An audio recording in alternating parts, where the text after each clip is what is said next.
Halo teman-teman, kali ini kita akan membahas soal tes wawasan kebangsaan, yaitu soal untuk SKD di Sekolah Kedinasan CPNS maupun Akmil. Kita langsung mulai dari soal yang pertama. Soal yang pertama di sini ada pertanyaan, contoh nyata penerapan Pancasila sebagai perjanjian luhur bangsa Indonesia adalah apa? Kalau yang A, menyesuaikan Pancasila dengan perkembangan dan kemajuan zaman. Yang A ini kurang tepat. Kenapa? Karena Pancasila adalah kesepakatan final, bukan menyesuaikan. Dan tidak perlu disesuaikan dengan perkembangan zaman. Dan kamu harus tahu ya, Pancasila di Indonesia itu sifatnya abadi, nggak boleh dirubah. Yang menyesuaikan perkembangan zaman, kemajuan zaman itu adalah UUD. Kalau dia nggak relevan, dia bisa diamandemen. Tapi kalau Pancasila itu tidak bisa. Jadi yang A ini kurang tepat. Kita ke B. Menjaga kesepakatan Pancasila sebagai dasar negara dan menerapkannya dalam kebijakan. Di sini ada perjanjian luhur. Perjanjian luhur itu merupakan kesepakatan. Kita simpan yang B, tapi kita lihat dulu yang lain. Yang C, menerapkan nilai-nilai Pancasila dalam pengambilan kesepakatan semua kebijakan negara. Kok kesepakatan lagi gitu? Berarti yang B kita simpan, yang C juga kita simpan. D, menggunakan Pancasila sebagai pedoman moral menghadapi tantangan global. Ini nggak ada hubungannya, karena di sini yang ditanya adalah perjanjian luhur bangsa Indonesia, bukan global. Berarti yang D kurang tepat ya. Yang E, mengutamakan penerapan Pancasila dalam kebijakan pemerintah yang berdampak sosial. Yang ini terlihat menjebak, namun mengutamakan penerapan Pancasila hanya dalam kebijakan yang berdampak nasional itu membatasi penerapan Pancasila yang seharusnya mencakup seluruh tingkatan pemerintah, baik pemerintah pusat maupun pemerintah daerah. Jadi yang E juga kurang tepat. Kita ada sisa 2. Ada B dan ada C. Yang benar kita baca lagi konteksnya. Yang C, menerapkan nilai-nilai Pancasila dalam pengambilan kesepakatan semua kebijakan negara. Ini terlihat benar, namun membatasi penerapan Pancasila hanya dalam pengambilan kesepakatan. Hanya ketika mengambil kesepakatan, semua kebijakan negara itu tidak cukup luas. Kenapa? Karena Pancasila itu harus diterapkan di dalam seluruh aspek, bukan hanya kebijakan negara. Yang B itu tepat, menjaga kesepakatan Pancasila sebagai dasar negara dan menerapkannya dalam kebijakan. Ini tepat. Kenapa? Karena Pancasila itu disepakati sebagai dasar negara pada tanggal 18 Agustus 45 dan dia jadi pedoman bagi setiap kebijakan serta keputusan negara.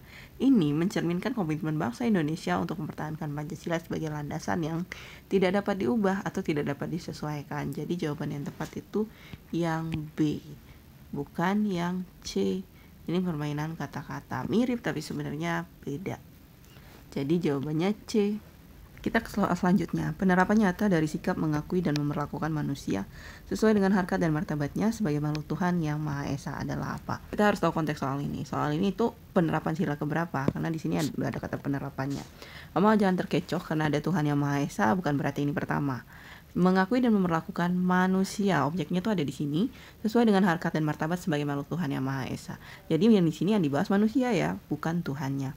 Kita ke A, menyediakan fasilitas ibadah yang layak untuk semua agama. Ngomongin ibadah itu adalah sila pertama, sedangkan manusia yang ini adalah sila kedua, bukan sila pertama. Jadi yang A itu kurang tepat. Yang B, menghormati keyakinan. Ini ngomongin agama lagi. Ini berarti sila pertama, berarti yang B juga kurang tepat. C, memberikan hak kepada setiap orang untuk memilih pemimpin berdasarkan keyakinannya.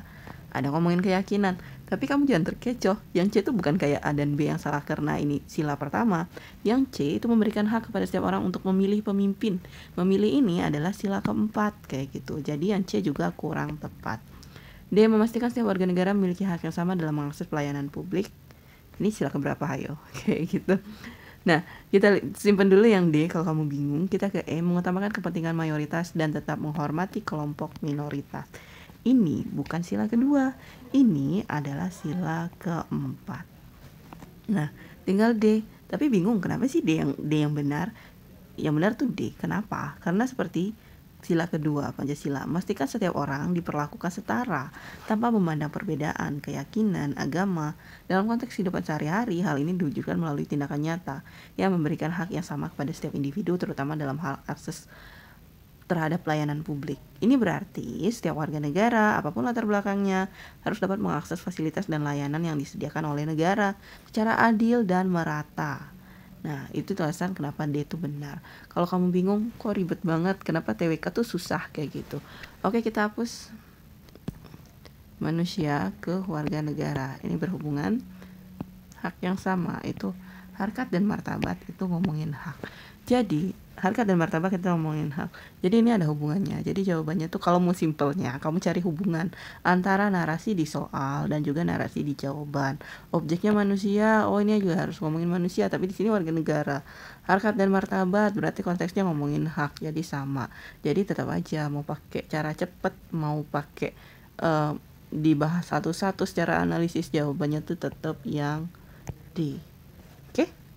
Kita ke soal selanjutnya, hal yang dapat diteladani dari peran PPKI atau Panitia Persiapan Kemerdekaan Indonesia dalam pengesahan UUD yang relevan diterapkan dalam kehidupan berbangsa saat ini itu adalah apa? Sekarang ya. A. Menunjukkan gotong royong dan musyawarah untuk mufakat. B. Mengutamakan persatuan dalam mengatasi tantangan kebangsaan. Mau harus tahu ya, kata kuncinya. Ketika dia ngomongin persatuan itu artinya segala perbedaan di negara ini menjadi satu. Kalau persatuan itu biasanya konteks soalnya bukan seperti ini. Apa yang dibahas di persatuan itu biasanya ngomongin. Jadi yang B ini kurang tepat. B salah. C. Menjalankan kebijakan negara dengan tertib demi menjaga stabilitas nasional. Bukan ya. Ini kan menekankan stabilitas nasional, namun mengabaikan pentingnya dialog dan keterlibatan seluruh elemen bangsa. Jadi, yang C itu kurang tepat. Yang D. Mengutamakan solidaritas dan efisiensi untuk mengurangi perdebatan dalam masyarakat. Bukan perdebatannya dikurangi, tapi kan di dalam pengesahan UUD itu dicapai dengan kesepakatan bersama, yaitu disahkannya Undang-Undang Dasar yang terdiri dari pembukaan, isi, dan penjelasan kayak gitu. Jadi bukan dihindari perdebatan itu, tapi kita harus nyari kesimpulannya apa. Jadi yang D juga kurang tepat. E. Memfokuskan pada percepatan pembangunan proses demi kemajuan bangsa. Opsi E ini menekankan percepatan pembangunan yang ini. Nah, yang penting namun cenderung mengabaikan nilai musyawarah dan gotong royong. Kamu tuh harus tahu konteksnya. Balik lagi, kita tuh harus mengerti konteks soal ini ngomongin apa. Pengesahan Undang-Undang Dasar 45. Kita tahu udah itu aturan di negara ini. Dan kita tahu dari dulu sampai hari ini dalam pengesahan itu pasti ada suara orang banyak. Dan yang dicari adalah kesepakatan bersama. Caranya lewat apa? Caranya adalah lewat musyawarah. Jadi jawabannya yang benar adalah yang A. Ada kata musyawarah di sini. Jadi jawaban benar adalah A. Langkah generasi muda yang paling mencerminkan kepemimpinan pahlawan dalam memperjuangkan keadilan sosial. Kita balik lagi, kita harus tahu konteks soalnya. Di sini apa yang jadi pokok masalah? Generasi muda dalam kepemimpinan pahlawan dalam memperjuangkan keadilan sosial. Keadilan sosial sila keberapa? Ya, sila kelima. Kita lihat yang A, mengajak teman sebaya berdiskusi tentang isu sosial. Di sini objeknya teman sebaya. Apakah teman sebaya itu adalah kepemimpinan pahlawan? Apakah mencerminkan itu? Meskipun positif, ini hanya berfokus pada diskusi tanpa tindakan nyata yang menghasilkan perubahan. Jadi, dan ini teman sebaya itu tuh tidak mencerminkan adanya kepemimpinan pahlawan. Pemimpin, berarti dia yang memimpin. Jadi jawaban yang A kurang tepat. Yang B, mengikuti kegiatan amal untuk membantu masyarakat. Mengikuti berarti berpartisipasi aja, ikut. Yang C, berkolaborasi dengan tokoh masyarakat untuk keadilan sosial. Nah, ada keadilan sosial di sini, tapi yang C benar atau enggak ya? Kamu harus tahu, ini relevan, tapi fokusnya lebih kepada kesadaran karena berkolaborasi dengan tokoh masyarakat. Dia menginspirasi orang lain melalui aksi sosial di lingkungan. Menginspirasi orang lain kayak gitu. Ini meskipun penting, skalanya terlalu lokal dan tidak cukup terorganisir untuk menciptakan perubahan besar kayak gitu. Seperti yang E. Ini kurang tepat, ini kurang tepat. Mendirikan organisasi untuk memperjuangkan hak masyarakat. Ini tepat ya, karena mendirikan organisasi adalah bentuk aksi nyata yang terstruktur dan juga dia berkelanjutan dengan potensi untuk mencapai perubahan yang signifikan seperti yang dilakukan oleh banyak pahlawan dalam perjuangan. Jadi mendirikan organisasi itu tepat sesuai dengan soal. Jadi jawabannya yang E. Ini kan pemimpin itu hubungannya sama mendirikan organisasi. Kenapa nggak menginspirasi Miss? Kenapa nggak yang D? Kalau menginspirasi itu belum tentu pemimpin, bisa aja dia kamu gitu untuk masuk sekolah kedinasan. Kenapa pengen? Karena ada yang kamu lihat, entah itu kakak tingkat kamu, entah itu misalnya sepupu kamu kayak gitu. Oh, terinspirasi. Tapi apakah mereka itu mencerminkan kepemimpinan? Jawabannya tidak kayak gitu. Jadi yang E itu yang tepat. Soal selanjutnya, setelah keputusan diambil melalui musyawarah, tindakan apa yang seharusnya dilakukan oleh seluruh pihak terhadap keputusan tersebut? Tindakan apa nih seluruh pihak? Apakah A menerima keputusan dengan sikap terbuka dan melaksanakannya? Ini baik dan memang seharusnya seperti ini. Tapi kita lihat, ini kan positif ya menerima keputusan. Nah, yang B, menghormati keputusan dengan sepenuhnya mendukungnya. Ini juga baik, kayak gitu. Apa ada yang lebih baik lagi? C, menerima dan melaksanakan keputusan dengan rasa tanggung jawab. D, menjalankan keputusan dengan sepenuh hati. E, menerima keputusan dan melaksanakannya secara bertahap demi kepentingan semua pihak. Yang E, semuanya ini baik kayak gitu. Tapi pasti ada satu yang tepat kayak gitu. Meskipun yang lainnya benar, tapi ada satu yang tepat. Nah, kenapa E salah? Karena secara bertahap. Harusnya nggak boleh, semua tuh harusnya jadi satu. Nah, yang D, menjalankan keputusan dengan sepenuh hati. Ini tepat. Kalau kamu bingung nih di soal-soal kayak gini, ini kenapa benar, A benar, kenapa B benar, kenapa C benar, kenapa semuanya benar. Sedangkan ini kan soalnya nggak kayak TKP yang ada poin 1, 2, 3, 4, 5-nya. Ini TWK gitu. Dimana satu soal itu cuma satu jawabannya. Tips dari saya, kalau misalnya kayak gini soalnya, lihat apa sih yang perlu dilihat? Kata kerjanya.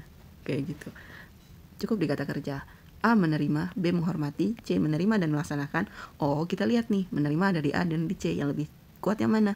Yang C, karena selain menerima juga melaksanakan. Berarti yang A bukan, yang B juga bukan. D menjalankan, E menerima tapi dia secara bertahap. Jadi jawabannya yang C.